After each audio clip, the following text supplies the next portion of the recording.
Jeg lige end kom der stadig propper i ørerne, der lader mig folk snakke om, men jeg kan ikke høre det.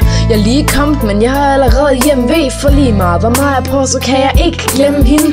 Det er så længe siden, så jeg har en trang til at se hende igen, men jeg kan ikke engang kontakte hende.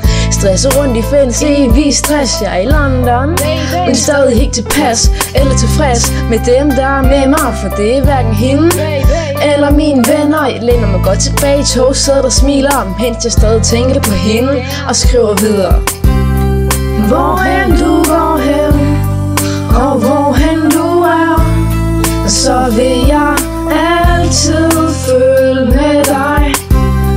Du er det bedste jeg ved, og lige meget hvad, så vil jeg altid følge med dig. Jeg har masser at lave, men alligevel er jeg kedelig. Jeg vil bare gerne være alene og bare sidde lidt. Jeg ved ikke om hun savner mig eller tænker, men jeg ved bare at hun har det som andre ikke har. Forsvinder i min egen verden for en kort stund. Vil ønske at jeg bare var ved hende året rundt, men sådan hænger det ikke sammen, i hvert fald ikke nu. For vi bor hverken tæt på hinanden eller sammen endnu. Hvorhen du går hen, og hvorhen du er, så vil jeg altid følge med dig. Du er det bedste jeg ved, og lige meget hvad, så vil jeg altid følge med dig.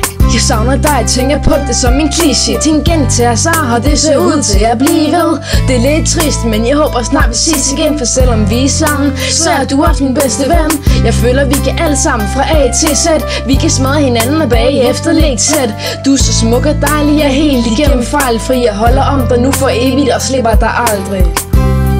Hvorhen du går hen, og hvorhen du er, så vil jeg altid følge med dig. Du er det bedste jeg ved, og lige meget hvad, så vil jeg altid følge med dig. Hvorhen du går hen, og hvorhen du er, så vil jeg altid følge med dig. Du er det bedste jeg ved, og lige meget hvad, så vil jeg altid følge